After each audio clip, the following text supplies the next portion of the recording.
What's up, guys? Supreme Saiyan back at it again. Just want to come out with y'all with another deck profile of mine. I ran another kind of spicy deck. Lightsworn Horus Centurion. It's probably my favorite deck by far that's out right now. I mean, yes, you have Snake Eyes. Yes, you have Tempai. Yes, you have Branded. You have all these great little decks, and they're fun to play with, but I think this is like the most fun I've ever had playing Yu-Gi-Oh! Because this deck can do so much to your opponent, and your opponent really has to think of what they want to stop it, when they want to stop it.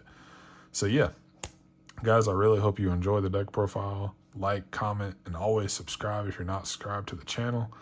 Also, if you think I can make any changes to the deck, let me know. So yeah, we'll get right into it. So first off, I'll tell you my rounds. Round 1, I played against Yubel. Round 2, I played against Tempai. And round 3, I played against Tearlaments, kind of a pile deck. They were all good matchups. The Tempai player, he kind of bricked both games. And I drew Harpy's Feather Duster game 2. That was like really good. So yeah, anyway, we'll get right straight into the deck profile. So first of all, what I got 3 Dragling. This is so standard. So when this is special summoned, it can special summon itself if a lightsworn is in the grave. And also when it's special summoned, it can send a lightsworn to grave. So this is kind of where it gets your combos going in the deck. This and Weiss, honestly, is what makes lightsworn kind of tick now. So yeah, 3 Dragling. Also, when it's sent to grave, it can search either Punishment Dragon or Judgment Dragon, which is kind of nice because sometimes you don't even use Punishment Dragon or Judgment Dragon. You just kind of use it as discard fodder. But it is nice when you can use them as like another like level 8 or rank 8 play. So yeah.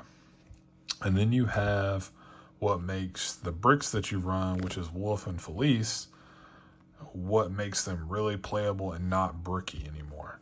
So this guy, Weiss, pretty self-explanatory if you've watched a lot of Lightsworn videos already, but if you haven't, I'll explain what he does. So you can place another Lightsworn monster card from your hand to the top of the deck and special summon this, and then it mills 2. So you can stack Felice or Wolf and then mill them to make them not bricks, and they special summon themselves, and it's a tuner, so that can get you another play going if you don't open up the Dragling. Also, if you open up Dragling and Weiss, that's just like full combo in general. So yeah, so it's definitely standard. Next 3 I run, obviously what I was talking about was the bricks, which is 3 Wolf and 3 Felice. Sorry guys, I don't know why my camera is like at a weird angle. So yeah, 3 Wolf, 3 Felice. These are the bricks of the deck. Also, what a lot of people don't understand is Wolf, if it's milled from your deck, or if it's sent from your deck to the grave, it does special summon itself.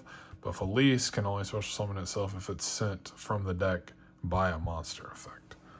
But she's really good. She's another tuner of the deck. She's another way to get your combos going.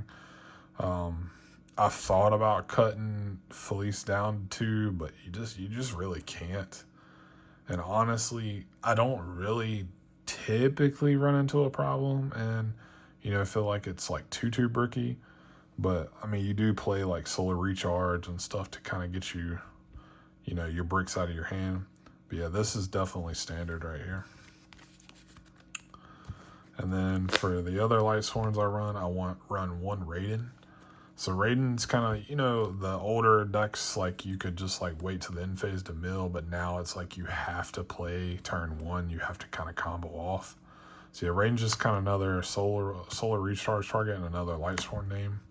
And he's a tuner, and he can mill 2 from the time, during the main phase. So that's really another plus of him. Then like I was talking about searching off the Dragling card is Punishment Dragon. I was running Judgment Dragon instead of Punishment Dragon, but I've kind of found that Punishment Dragon's a whole lot better. One, it can shuffle everything that's either banished or in your grave that's not a Lightsworn. So if you're playing against Runic Stun, this is really good because this kind of just gets you right back into the game to where you just don't deck out, you know. So definitely A1.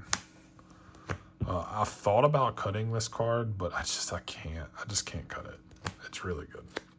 All right, other lightsworn package I run is 3 solar recharge and 3 charge of the light brigade.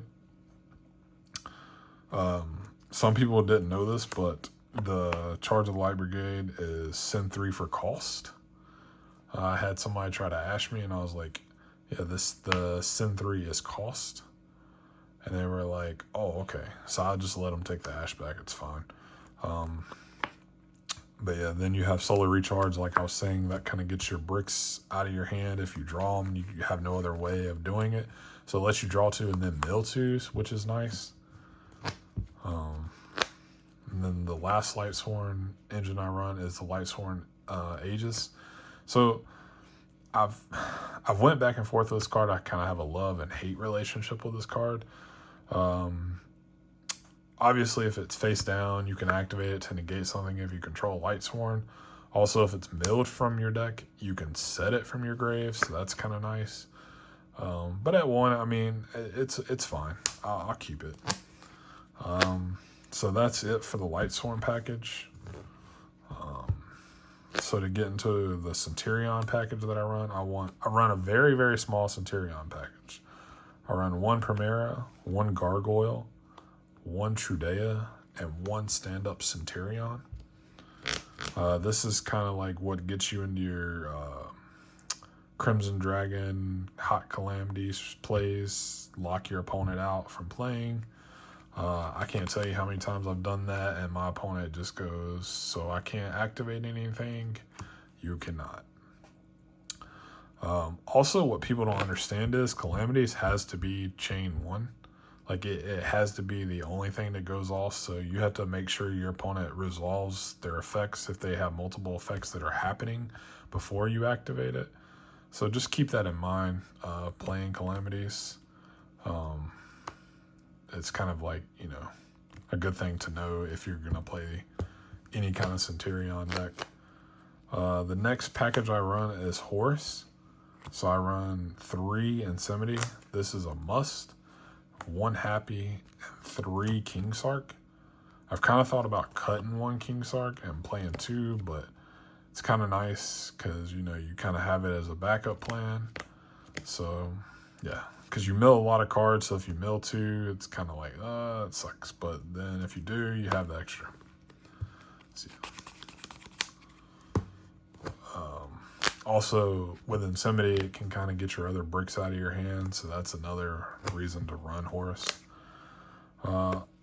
Non-engine cards that I play is 1 Medora, 1 Keldo. These are your shufflers, so like if you mill something like some of your Centurion package that you can't get back, you can just like banish this, shuffle them back, and then just keep going. Or if your opponent's playing like a graveyard heavy deck, they're good to, you know, target those cards and shuffle them back. Honestly, I wish these cards would come back to 3, but it is what it is. I understand.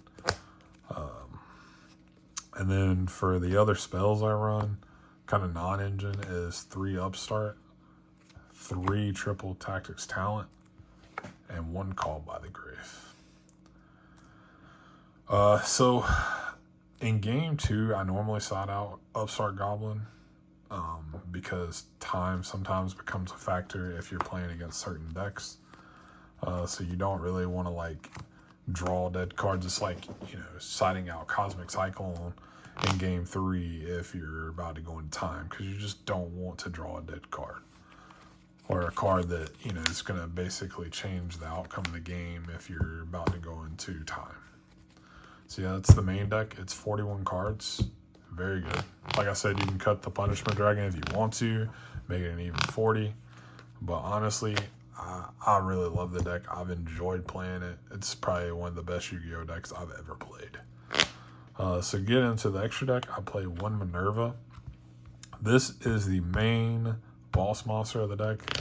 This lets you, when it's synchro summoned, it can send 2 different Lightsworns with different types. from the deck to the grave. So you send like Weiss and Felice or Weiss and Wolf, whichever ones you need. And it's automatically 2 monsters to keep going. So yeah, she's a must at 1. Centurion package I run is Centurion Legetia and Centurion Oxala. And then for the other the Centurion package, I run 1 Crimson Dragon, 1 Cosmo Blazer, 1 Hot Calamities. Kind of self-explanatory. I really can't really explain these any better.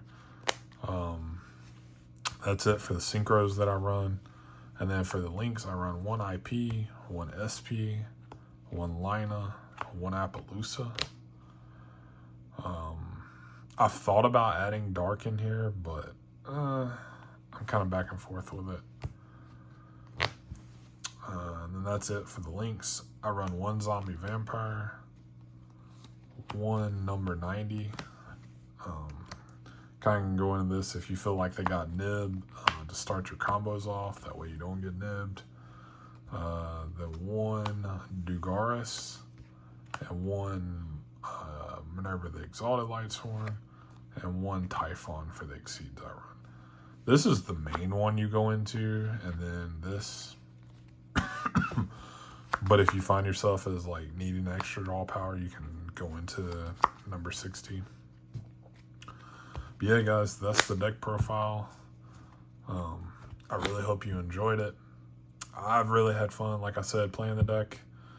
If you have any questions of why I ran certain cards, let me know, please, down in the comments. But like I said, man, if you like it, please give it a thumbs up. And we'll see y'all later, guys. Peace out.